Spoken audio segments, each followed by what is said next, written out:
আসসালামু আলাইকুম viewers, welcome back to my channel Sumaiya recipe Bangla. শীতের জনপ্রিয় পিঠার মাঝে ভাপা পিঠা হচ্ছে একটি।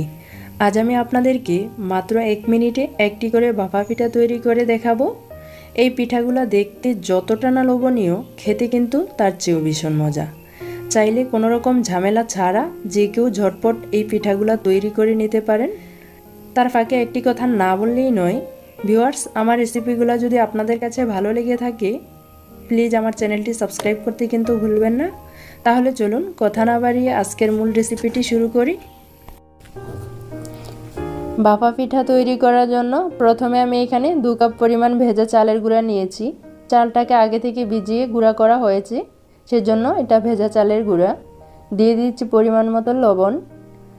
তো আপনারা দোকানে যে ইনস্ট্যান্ট চালের গুঁড়া পাওয়া যায় সেটা দিয়েও তৈরি করতে পারেন। সেই ক্ষেত্রে চালের গুঁড়া রেডি করার পর 1 ঘন্টার জন্য রেস্টে দিয়ে দিতে হবে। দিয়ে দিচ্ছি পরিমাণ মতো পানি। তো দেখুন আমি কিভাবে হাত দিয়ে ডলে ডলে মিশিয়ে নিচ্ছি।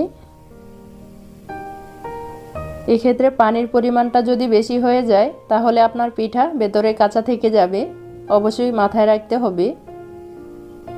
তো এরকম ঝরঝরে হবে গোলাটা। চালের গুঁড়া চেলে নেওয়ার জন্য আমি এখানে একটা স্ট্রেনার নিয়েছি। এরকম একটা স্ট্রেনার আমাদের সকলের কিচেনেই থাকে।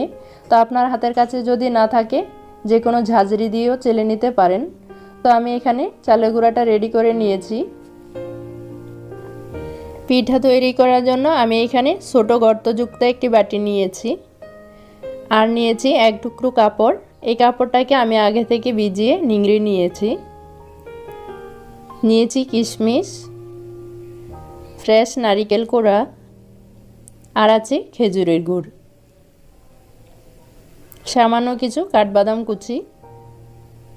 প্রথমে আমি বাটির মধ্যে সামান্য কিছু চালের গুঁড়া নিচ্ছি। এখন হালকা হাতে একটু চেপে দিচ্ছি। দিচ্ছি খেজুরের গুড় আর দিচ্ছি নারিকেল। এখন আবারও চালের গুঁড়া দিয়ে উপরটা কভার করে নিচ্ছি।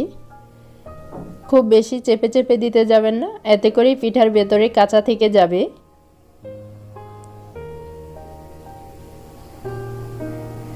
ঠিক মাঝ বরাবর দিচ্ছি সামান্য একটু কাঠবাদাম কুচি।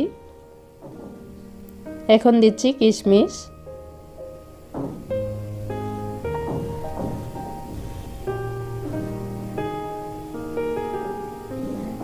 এই পিঠাগুলো দেখতে যতটা লোভনীয়, বাচ্চারা খেতে কিন্তু খুবই পছন্দ করবে। আমাদের একটি পিঠা তৈরি করা হয়ে গিয়েছে। এখন আমরা পিঠা বাফে দেওয়ার জন্য কিচেনে চলে যাব। চুলে আমি আগে থেকে বাফা পিঠার হাঁড়িতে পানি ফুটিয়ে নিয়েছি। এখন একটি পিঠা দিয়ে দিচ্ছি। উপর থেকে হালকা হাতে বাটিটা সরিয়ে নিচ্ছি।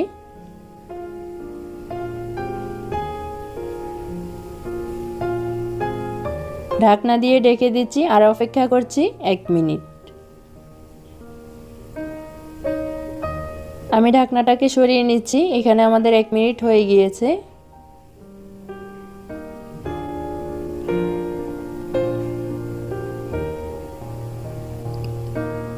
তো দেখুন আমাদের একটি পিঠা তৈরি হয়ে গেছে। সেম পদ্ধতিতে আমি সবগুলা পিঠা তৈরি করে নেব।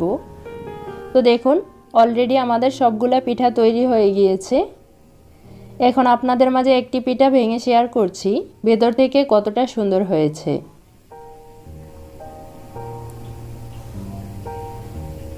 বাসায় একবার হলেও ট্রাই করবেন।